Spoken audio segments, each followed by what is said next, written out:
Nagbabalik si Kaasju.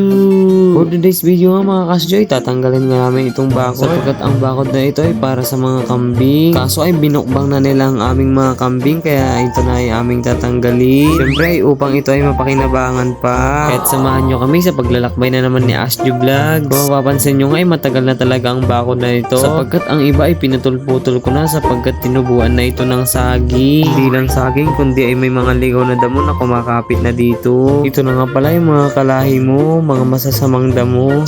Eme lang po, huwag maniwala sa mga sabi-sabi. Kasi baka ikaw ay liparin ng isang higanteng tutubi na sinasabi ng labi ng aking katabi na galing sa ilalim ng kabibi na gagawin kang isang pulubi at iiwan sa isang tabi. Nagadumon lagi di ang momon kasjaw. At for the hugot-hugot na rin tayo dito ng poste pagkatapos nating tanggalin yung hagwire. Kahit napakatagal na nga ng hagwire na ito dito ay matibay at buo pa rin. Tibay at kapal ng mukha mo. Ayun at for the guyod-guyod nga lang tayo dito mga Kaasju, gaya nung pagguyod mo dun sa tinakaw mo na mangga. Ayun at trust the process lang mga Kaasju ay matatapos din natin ito. Parang kayo din nag-trust the process at tignan nyo ang relasyon nyo ay natapos na agad. Ano ba ang tawag niya sa'yo, baby? Or nepo, baby? Sinasabi ko sa'yo, huwag ka basta-basta matutuwa kapag tinatawag ka niyang baby. Malay mo, triplets kayo. Hindi! Ayan at pagkatapos nga naming tanggalin yung hagwire ay hinugot naman natin itong mga posting ito. Kapag pwede pa nga itong pang poste ay ihukay natin ito sa harap. At kapag hindi na ay panggatong na ito. Ganito rin ang kakauwian mo kapag ang alam mo ay matulog at kumain lang. Tapos magjojowa ka pa. Hindi magluto nga hindi ka marunong. Kaya kapag ang babaeng hindi marunong magluto ay dapat maghanap ng lalaking hindi marunong kumain.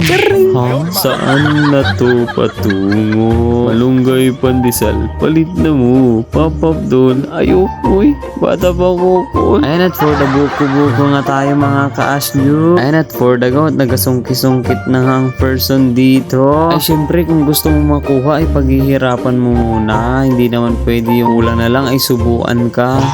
Ay hindi pala, agpay sumot di ba yard? Di ba girl, dapat paghihirapan ka muna bago ka makuha. Bakit easy to ready, get set, go? Okay, first bite, nagnanam. Bakit pala first bite ay umiinom ako dito?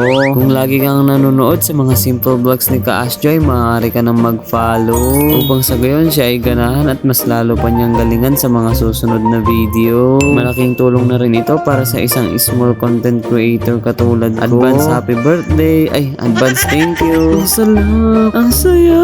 Grabe, nakaka-refresh talaga ang buko. Gusto mo ba ng buko? Bakit ko namut Kasi ako yung bukompleto ng buhay mo.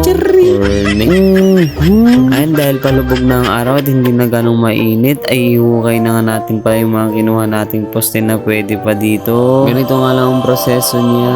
Pagkatapos maghukay ay ilalagay na natin itong poste. Itutuloy na nga lang namin ito bukas sapagkat marami ng mga dragon. Panis, may dragon kami dito. Pag-comment naman kung alam mo yung tinutukoy ko na dragon. Sa mga oras na ito ay nag-walking nga kami mga Kaasju upang sa gayon ay bumili. Natalo na Kaasju! Shoutout nga po pala kay Tita Joy na naka-follow at nakasupport sa atin. Maraming salamat po. Bumili nga rin pala kami dito ng tinda niyang itlog pugo. Dahil sabi niya ay may discount daw kami. Kaya't binigyan niya kami ng pasobra dahil special kami. Hindi mo ba alam na ang katumbas daw ng isang itlog pugo ay 3 itlog? Naniniwala ka ba dito guys? Let's go at for the mukbang nga tayo muna dito ng itlog pugo. Ayan at pagkatapos ay uwi na tayo dito. Sana naman ay nag-enjoy ka sa video ito. Dahil hanggang dito lang ng mga Kaasju. God bless us all. Hanggang sa muli. Paalam!